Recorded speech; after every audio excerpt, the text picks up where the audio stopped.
শ্রীমদ্ ভগবতের দ্বিতীয় অধ্যায় দৈত্যরাজ হিরণ্যকশিপু শ্রবণ করুন। শ্রী নারদ মুনি বললেন, হে মহারাজ যুধিষ্ঠির, ভগবান বিষ্ণু যখন বরাহরূপে হিরণ্যাক্ষকে বধ করেছিলেন, তখন হিরণ্যাক্ষের ভ্রাতা হিরণ্যকশিপু অত্যন্ত ক্রোধাভিভূত হয়ে পরিতাপ করেছিল। ক্রোধে ওষ্ঠাধর দংশন করতে করতে হিরণ্যকশিপু কোপদীপ্ত চক্ষুতে রোষাগ্নির ধূম্র তাম্রবর্ণ আকাশমণ্ডল অবলোকন করতে করতে বলল, করাল দন্তবিশিষ্ট উগ্রদৃষ্টি এবং ভয়ানক দর্শন ভ্রুকুটিযুক্ত মুখে তার সুর উত্তোলন করে সমবেত দানবদের বলেছিল, এ দৈত্য এবং দানবেরা, এ দ্বিমূর্ধ তক্ষ সম্বর এবং শতবাহু, এ হয়গ্রীব নমুচি পাক এবং ইন্দ্রন, এ বিপ্রচিত্তি পুলবন শকুন এবং অন্য সমস্ত অসুরেরা, তোমরা সকলে আমার কথা শ্রবণ করো এবং বিলম্ব না করে সেই অনুসারে কার্য করো। আমার নগণ্য শত্রু দেবতারা আমার পরম প্রিয় এবং অনুগত শুভাকাঙ্ক্ষী ভ্রাতা হিরণ্যাক্ষকে বধ করেছে। ভগবান বিষ্ণু যদিও দেবতা এবং অসুরদের প্রতি সমভাবাপন্ন, কিন্তু এখন দেবতাদের দ্বারা নিষ্ঠা সহকারে পূজিত হওয়ার ফলে তাদের পক্ষ অবলম্বন করে হিরণ্যাক্ষকে বধ করতে তাদের সহায়তা করেছে। ভগবান অসুর এবং দেবতাদের প্রতি সমদর্শী হওয়ার স্বভাব পরিত্যাগ করেছে। যদিও সে পরম পুরুষ, তবুও এখন সে মায়ার বশে অস্থির বালকের মতো সেবা প্রলোভনে মুগ্ধ হয়ে দেবতাদের প্রসন্নতা বিধানের জন্য বরাহ রূপ ধারণ করেছে। আমি তাই আমার শুলের দ্বারা সেই বিষ্ণুর ধর থেকে তার মুন্ড ছিন্ন করে তার রক্তের দ্বারা আমার রক্ত পিপাসু ভ্রাতা হিরণ্যাক্ষের তর্পণ করব। তা হলেই আমার শান্তি হবে। বৃক্ষের মূল ছেদন করা হলে যেমন তার শাখা পোশাখা আপনা থেকে শুকিয়ে যায়, তেমনি আমি যখন সেই কপট স্বভাব বিষ্ণুকে হত্যা করব, তখন বিষ্ণুপ্রাণ দেবতারাও বিনষ্ট হবে। যখন আমি বিষ্ণুর সংহার কার্যে যুক্ত থাকব, তখন তোমরা ব্রহ্মণ্য সংস্কৃতি এবং ক্ষত্রিয় শাসনের দ্বারা সমৃদ্ধ পৃথিবীতে গিয়ে তপস্যা, যজ্ঞ, বেদ অধ্যয়ন, ব্রত এবং দান কার্যে যুক্ত মানুষদের সংহার করো। ব্রহ্মণ্য সংস্কৃতির মূল হচ্ছে যজ্ঞরূপী ধর্মময় পুরুষ শ্রীবিষ্ণুর প্রসন্নতা বিধান করা। ভগবান শ্রীবিষ্ণু সমস্ত ধর্মের মূর্তিমান উৎস এবং তিনি সমস্ত দেবতা, ঋষি, পিতৃ এবং জনসাধারণের পরম আশ্রয়। যখন ব্রাহ্মণদের বধ করা হবে, তখন ক্ষত্রিয়দের যজ্ঞ অনুষ্ঠানে অনুপ্রাণিত করার জন্য কেউ থাকবে না এবং তার ফলে দেবতারা যজ্ঞের দ্বারা প্রসন্ন না হওয়ার ফলে আপনা থেকেই মরে যাবে।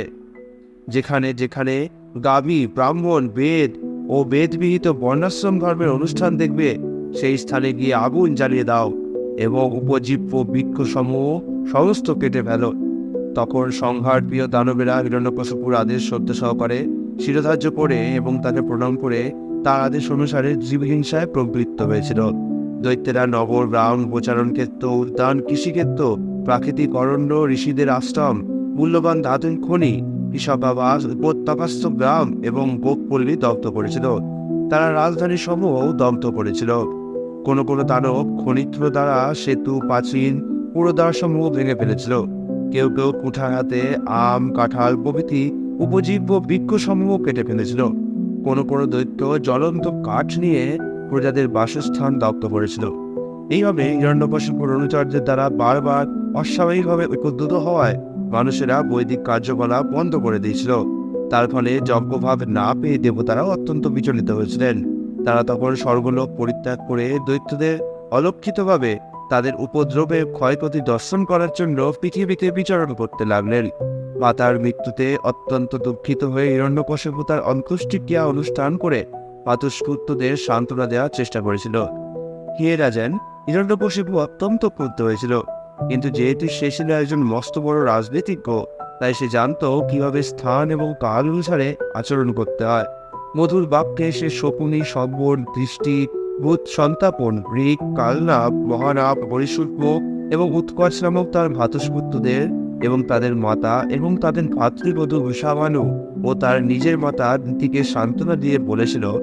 হিরণ্যকশিপু বলল, হে মাতা, হে ভাতৃবধূ, ভ্রাতুষ্পুত্রগণ, মহান বীরের মৃত্যুতে তোমরা শোক করো না, কারণ শত্রুর সম্মুখে বীরের মৃত্যু অত্যন্ত প্রশংসনীয় এবং বাঞ্ছনীয়। হে মাতা, ভোজনশালায় অথবা পানশালায় যেমন পথিকেরা একত্রে মিলিত হয় এবং জলপান করার পর তারা তাদের গন্তব্যস্থল অভিমুখে গমন করে, তেমনি জীবেরা কোনো পরিবারে একত্রে মিলিত হয় এবং তারপর তাদের কর্মফল অনুসারে বিচ্ছিন্ন হয়ে যে যার নিজের গন্তব্যস্থল অভিমুখে গমন করে। জীবাত্মার মৃত্যু নেই, কারণ সে নিত্য এবং অপয়। জড় কলস থেকে মুক্ত হওয়ার পরে সে জড় জগৎ অথবা চিৎ জগতের যে কোনো স্থানে যেতে পারে। সে পূর্ণ জ্ঞানময় এবং সর্বতভাবে জড়দেহ থেকে ভিন্ন, কিন্তু তার ক্ষুদ্র স্বাধীনতার অপব্যবহার করার ফলে তাকে জড়া প্রকৃতির সৃষ্ট সূক্ষ্ম এবং স্থূল শরীর ধারণ করতে বাধ্য হতে হয়, এবং তার ফলে তাকে তথাকথিত সুখ এবং দুঃখ ভোগ করতে হয়। তাই আত্মার দেহত্যাগে ভোগ করা উচিত নয়। জল চঞ্চল হলে যেমন তীরস্থিত জলে প্রতিবিম্বিত বৃক্ষগুলিও চঞ্চল বলে মনে হয়, তেমনি মানসিক বিকারের ফলে যখন চক্ষু বর্ণিত হয় তখন ভূমিও বুঝছে বলে মনে হয়। হে মাতা, তেমনি মন যখন জড় প্রকৃতির গুণের দ্বারা বিচলিত হয় তখন জীব যদিও সূক্ষ্ম এবং স্থূল শরীরের বিভিন্ন অবস্থা থেকে সম্পূর্ণ মুক্ত, তবুও মনে করে যে সে এক অবস্থা থেকে আরেক অবস্থায় পতিত হচ্ছে। জীব মোহাচ্ছন্ন অবস্থায় তার দেহ এবং মনকে আত্মা বলে মনে করে, কোনো ব্যক্তিকে তার আপন এবং কোনো ব্যক্তিকে তার পর বলে মনে করে।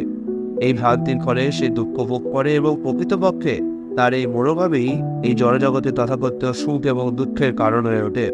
এইভাবে অবস্থিত হওয়ার ফলে বদ্ধজীবকে বিভিন্ন যোনিতে জন্মগ্রহণ করে বিভিন্ন চেতনায় কার্য করতে হয়, এবং তার ফলে নতুন দেহের সৃষ্টি হয়। এই নিরন্তর জড়জাগতিক জীবনকে বলা হয় সংসার। এই সংসারের ফলে জন্ম, মৃত্যু, শোক, মোহ ও চিন্তার উদয় হয়। এইভাবে কখনো আমাদের বিবেকের উদয় হয় এবং কখনো আমরা অজ্ঞানের অন্ধকারে পতিত হই। এই বিষয়ে একটি প্রাচীন ইতিহাসের উদাহরণ দেওয়া হয়েছে। এতে যমরাজ এবং মৃত ব্যক্তির বান্ধবদের আলোচনা বর্ণনা করা হয়েছে। দয়া করে তা মনোযোগ সহকারে শ্রবণ করো। কুশিনর নামক রাজ্যে সুজাব্য নামক এক বিখ্যাত রাজা ছিলেন।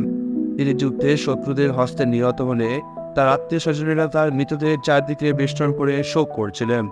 তার রত্নময় কবচ বিদীর্ণ হয়েছিল এবং আবরণ ও মালা স্থানচ্যুত হয়েছিল। তার কেশপাশ বিক্ষিপ্ত হয়েছিল এবং চক্ষুদয় নিষ্প্রভ হয়েছিল।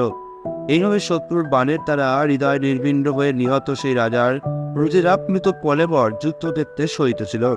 মৃত্যুর সময় রাজা তার বীরত্ব প্রদর্শন করতে চেয়েছিলেন এবং তার ফলে তিনি তার অধর দংশন করেছিলেন, এবং তার সেই দাঁত সেইভাবেই ছিল। তার পদ্মের মতো সুন্দর মুখমণ্ডল এখন কালো হয়ে গেছে এবং তার যুদ্ধক্ষেত্রে ধুলায় ধূসরিত। তার বাহু এবং অস্ত্রশস্ত্র ছিন্ন ভিন্ন হয়ে গিয়েছিল। মহারাজ উশিনরের মহিষীরা তাদের স্বামী মৃতদেহ দর্শন করে ক্রন্দন করতে করতে বলেছিলেন, হে নাথ, তুমি নিহত হয়েছ, আমরাও হত হয়েছি। বারবার এইভাবে আত্মহত করে তারা তাদের বক্ষে আঘাত করতে করতে তার পায়ে পতিত হয়েছিলেন। মহিষীরা যখন উচ্চস্বরে ক্রন্দন করছিলেন তখন তাদের অশ্রু দ্বারা তাদের কুচুম্বুম কমে রঞ্জিত হয়ে তাদের পতির পাদপদ্মে পতিত হয়েছিল। তাদের কেশপাশ বিক্ষিপ্ত হয়েছিল এবং অলঙ্কার খসে পড়েছিল। এইভাবে তারা সকলের অন্তরে শোক উৎপাদন করে তাদের পতির মৃত্যুতে বিলাপ করেছিলেন। হে প্রভু, নিষ্ঠুর বিধাতা আপনাকে আমাদের চক্ষুর অগোচরে নিয়ে গেছে। পূর্বে আপনি উশিনরবাসীদের বৃত্তি প্রদান করে পালন করতেন এবং তার ফলে তারা সুখী ছিল, কিন্তু এখন আপনার এই অবস্থা তাদের শোকের কারণ হয়েছে। হে রাজেন, হে বীর, আপনি আমাদের অত্যন্ত কৃতজ্ঞ পতি এবং পরম সুবিদ ছিলেন। আপনাকে ছাড়া আমরা কিভাবে প্রাণ ধারণ করবো? হে বীর, আপনি যেখানে যাচ্ছেন আমাদেরও সেই স্থানে অনুগমন করতে আদেশ করুন। আমরা সেখানে গিয়ে আপনার পদসেবা করব। আমাদেরও আপনি আপনার সঙ্গে নিয়ে চলুন। যদিও মৃতদেহ দাহ করার জন্য সময় উপযুক্ত ছিল, কিন্তু মহিষীরা তা নিয়ে যেতে না দিয়ে তাদের মৃত পতিদেব ফেলে কেবল বিলাপ করতে লাগলেন। ইতিমধ্যে সূর্য পশ্চিম দিকে অস্তাচলে গমন করল। রানীরা যখন রাজার মৃত শরীরের জন্য বিলাপ করে উচ্চস্বরে ক্রন্দন করছিলেন তখন যমরাজ থেকেও যমরাজ তা শুনতে পেয়েছিলেন। একটি বালকের রূপ ধারণ করে যমরাজ স্বয়ং মৃত রাজার আত্মীয় স্বজনদের কাছে এসে এই উপদেশ দিয়েছিলেন। যমরাজ বললেন, আহা, কি আশ্চর্য! এরা যদিও আমার থেকে বয়সে অনেক বড় এবং ভালোভাবে জানে যে শত সহস্র জীবদের জন্ম হয়েছে এবং মৃত্যু হয়েছে, তাদের বোঝা উচিত যে তাদেরও মৃত্যু হবে, কিন্তু তবুও তারা মোহাচ্ছন্ন। বদ্ধ জীবাত্মা এক অজ্ঞান স্থান থেকে আসে এবং মৃত্যুর পর সেই অপরিচিত স্থানে পুনরায় ফিরে যায়। প্রকৃতির এই নিয়মের কোনো ব্যতিক্রম হয় না, কিন্তু তা জানা সত্ত্বেও এরা বৃথা যেন শোক করছে। এই বয়স্ক রমণীদের যে আমাদের মতো জ্ঞানও নেই তা অত্যন্ত আশ্চর্যের বিষয়। আমরা অবশ্যই অত্যন্ত ভাগ্যবান, কারণ আমরা আমাদের পিতামাতা কর্তৃক পরিত্যক্ত অসহায় শিশু হলেও ব্যাঘ্র আদি হিংস্র পশুরা আমাদের খেয়ে ফেলেনি। আমাদের দৃঢ় বিশ্বাস রয়েছে যে যিনি আমাদের মাতৃগর্ভে রক্ষা করেছিলেন তিনিই সর্বত্র আমাদের রক্ষা করবেন। বালকটি তখন সেই রমণীদের সম্বোধন করে আরো বললেন, হে অবলাগণ, অব্যয় পরমেশ্বরের ইচ্ছার দ্বারাই এই বিশ্ব সংসারের সৃষ্টি, পালন এবং সংহার হয়। এটিই বেদের বাণী। চরচরাত্মক এই বিশ্ব ঠিক তার খেলনার মতো। তিনি পরমেশ্বর, তাই সৃষ্টি এবং সংহার উভয় কার্যেই তিনি পূর্ণরূপে সমর্থ। কখনো কখনো মানুষের ধন রাস্তায় যেখানে সকলে দেখতে পায় সেইখানে হারিয়ে গেলেও ভাগ্যের ফলে রক্ষিত হয়। আবার কখনো কখনো অন্য কেউ তা দেখতেও পায় না। এইভাবে সে তার হারিয়ে যাওয়া ধন ফিরে পায়। পক্ষান্তরে ভগবান যদি রক্ষা না করেন, তাহলে ঘরে অত্যন্ত সুন্দরভাবে রক্ষিত ধনও হারিয়ে যায়। ভগবান যদি রক্ষা করেন, তাহলে বনের মধ্যে অসহায় ব্যক্তিও জীবিত থাকে। আবার গৃহে আত্মীয় স্বজনদের দ্বারা অত্যন্ত সুরক্ষিত ব্যক্তিরও মৃত্যু হয়। কেউ তাকে রক্ষা করতে পারে না। প্রতিটি বদ্ধজীবী তার কর্ম অনুসারে বিভিন্ন প্রকার দেহ প্রাপ্ত হয় এবং কর্ম সমাপ্ত হলে তার শরীরও বিনষ্ট হয়। আত্মা ওই সমস্ত স্থূল এবং সূক্ষ্ম দেহে অবস্থিত হলেও দেহের ধর্মে যুক্ত হয় না, কারণ আত্মা দেহ থেকে সম্পূর্ণরূপে ভিন্ন। গৃহস্বামী যেমন গৃহ থেকে পৃথক হওয়া সত্ত্বেও তার গৃহটিকে তার থেকে অভিন্ন বলে মনে করেন, তেমনি বদ্ধ জীব অজ্ঞানতাবশত তার শরীরটিকে তার আত্মা বলে মনে করেন, যদিও প্রকৃতপক্ষে তার দেহটি তার আত্মা থেকে ভিন্ন। মাটি, জল এবং আগুনের অংশ থেকে জীব তার দেহ লাভ করে, এবং যখন সেই মাটি, জল এবং আগুন কালক্রমে বিকারপ্রাপ্ত হয়, তখন সেই দেহ বিনষ্ট হয়ে যায়। দেহের সৃষ্টি এবং বিনাশের সঙ্গে আত্মার কোনো সম্পর্ক নেই। অগ্নি যেমন কাষ্ঠে অবস্থিত হওয়া সত্ত্বেও তা থেকে পৃথক বলে পতিত হয়, বায়ু যেমন মুখ এবং নাসিকার অভ্যন্তরে থাকলেও দেহ থেকে ভিন্ন বলে পতিত হয়, এবং আকাশ যেমন সর্বগত হওয়া সত্ত্বেও কোনো কিছুর সঙ্গে মিশ্রিত হয় না, তেমনি জড়দেহের বন্ধনে আবদ্ধ জীব প্রকৃতপক্ষে জড়দেহের উৎস এবং তা থেকে পৃথক। যমরাজ বললেন, হে শোকার্তাগণ, তোমরা সকলে নিতান্ত মূর্খ। সুযজ্ঞ নামক যে ব্যক্তির জন্য তোমরা শোক করছো, তিনি তো তোমাদের সম্মুখেই সহিত রয়েছেন। অতএব তোমরা শোক করছো কেন? পূর্বে তিনি তোমাদের কথা শুনেছেন এবং তার উত্তর দিয়েছেন, কিন্তু এখন তাকে না পেয়ে তোমরা শোক করছো। এই আচরণ তো অসঙ্গত, কারণ দেহ অভ্যন্তরস্থ যে ব্যক্তি তোমাদের কথা শ্রবণ করেছেন এবং উত্তর দিয়েছেন, তাকে তো তোমরা কখনো দেখোনি। অতএব তোমাদের শোক করার তো কোনো কারণ নেই, কেননা যে দেহকে তোমরা সর্বদা দেখেছ, সেই দেহ তো এখানেই শায়িত রয়েছে। এই দেহে সবচাইতে গুরুত্বপূর্ণ হচ্ছে প্রাণবায়ু, কিন্তু তাও শ্রোতা ও বক্তা নয়। প্রাণ থেকে শ্রেষ্ঠ যে আত্মা, সেও স্বতন্ত্রভাবে কিছু করতে পারে না, কারণ পরমাত্মাই হচ্ছেন প্রকৃত নির্দেশক। তিনি আত্মার সঙ্গে সহযোগিতা করেন। শরীরের কার্যকলাপ পরিচালনাকারী পরমাত্মা দেহ এবং প্রাণ থেকে ভিন্ন। পঞ্চভূত, দশেন্দ্রিয় এবং মনের সমন্বয়ে স্থূল এবং সূক্ষ্ম দেহের বিভিন্ন অংশ গঠিত হয়। জীব উৎকৃষ্ট এবং নিকৃষ্ট তার এই সমস্ত জড়দেহের সংস্পর্শে আসে এবং পরে তার স্বীয় শক্তি বলে সেগুলিকে ত্যাগও করে। জীবের বিভিন্ন প্রকার শরীর লাভের ক্ষমতা থেকে এই বল উপলব্ধি করা যায়। আত্মা যতক্ষণ মন, বুদ্ধি এবং অহংকার সমন্বিত সূক্ষ্ম দেহের দ্বারা আচ্ছাদিত থাকে, ততক্ষণ সে সকাম কর্মের বন্ধনে আবদ্ধ থাকে। এই আবরণের ফলে আত্মা জড়া প্রকৃতির সঙ্গে সম্পর্ক যুক্ত থাকে এবং জন্ম জন্মান্তরে অবিদ্যাবশত বিপর্যয় রূপ ক্লেশ ভোগ করে। প্রকৃতির গুণ এবং তা থেকে উৎপন্ন তথাকথিত সুখ এবং দুঃখকে বাস্তব বস্তুরূপে দর্শন করা যায় এবং তাকে ব্যাখ্যা করা নিষ্ফল।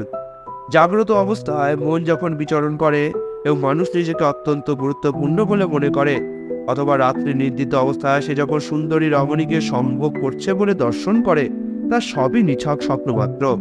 তেমনি ইন্দ্রিয়জাত সুখ এবং দুঃখকে অর্থহীন বলে জানা উচিত। আত্মজ্ঞ ব্যক্তিরা আত্মাকে নিত্য এবং দেহকে অনিত্য বলে জানার ফলে কখনো শোকের বশীভূত হন না, কিন্তু যারা স্বরূপ জ্ঞান রহিত, শোক করাই তাদের স্বভাব। তাই মোহাচ্ছন্ন ব্যক্তিকে শিক্ষাদান করা অত্যন্ত কঠিন।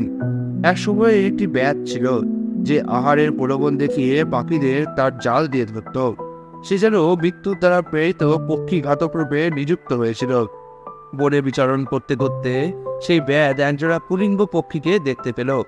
সেই পক্ষী যুগলের মধ্যে পক্ষীরই সেই ব্যাত কর্তৃক প্রলুব্ধা হয়ে তার জালে আবদ্ধ হয়েছিল।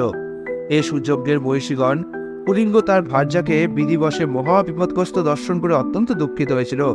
সেই অসহায় পক্ষীটি তাকে মুক্ত করতে অসমর্থ হয়ে স্নেহবশত দীনভাবে বিলাপ করতে লাগলো। হায় বিধাতা, কি হৃদয় আমার বিপন্ন পত্নী অসহায় হয়ে আমার জন্য শোক করছে। এই দীন পক্ষীটিকে নিয়ে বিধাতার কি লাভ হবে? তার কি প্রয়োজন সিদ্ধ হবে? নির্দয় বিধাতা যদি আমার অর্ধ দেহরূপ ভার্যাকে নিয়ে যান, তবে তিনি আমাকেও নিয়ে যান না কেন? পত্নীর বিরহে দুঃখ ভারাক্রান্ত অর্ধ দেহ নিয়ে জীবিত থেকে আমার কি লাভ? দুর্ভাগা মাতৃহীন পক্ষী শাবকগুলি কুলায়ে তাদের মা তাদের খেতে দেবে বলে প্রতীক্ষা করছে, এখনো তাদের পাহা গজায়নি, আমি কিভাবে তাদের পালন করব? তার পত্নীর বিয়োগে ব্যাকুল হয়ে কুলিঙ্গ পক্ষীটি অষ্টপূর্ণ নয়নে বিলাপ করছিল। তখন সেই কাল প্রেরিত ব্যাধ গোপনে দূর থেকে সেই কুলিঙ্গ পক্ষীটিকে বাণে বিদ্ধ করে হত্যা করেছিল। বালকরূপী যমরাজ মহিষীদের বললেন, তোমরা সকলে এতই মূর্খ যে তোমরা নিজেদের মৃত্যুকেও দর্শন করতে পারছো না।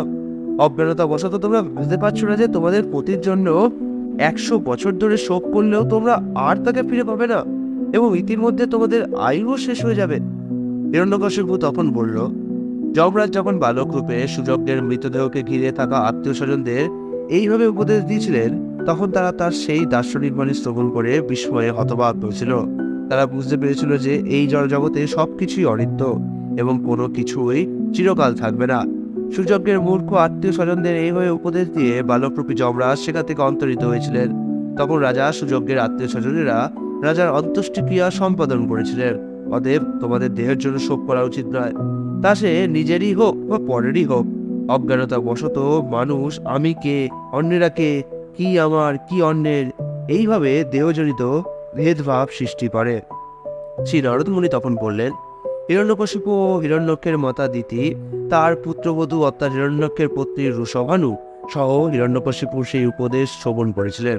তখন তিনি তার পুত্রের মৃত্যু শোকজনিত বিস্মিত হয়েছিলেন শোক এবং জীবনের প্রকৃত দর্শনে মনোনিবেশ করেছিলেন। ইতি শ্রীমদ্ ভাগবতের সপ্তম স্কন্ধের দৈত্যরাজ হিরণ্যকশিপু নামক দ্বিতীয় অধ্যায়ের ভক্তি বেদান্ত অনুবাদ সমাপ্ত হলো। হরে কৃষ্ণ।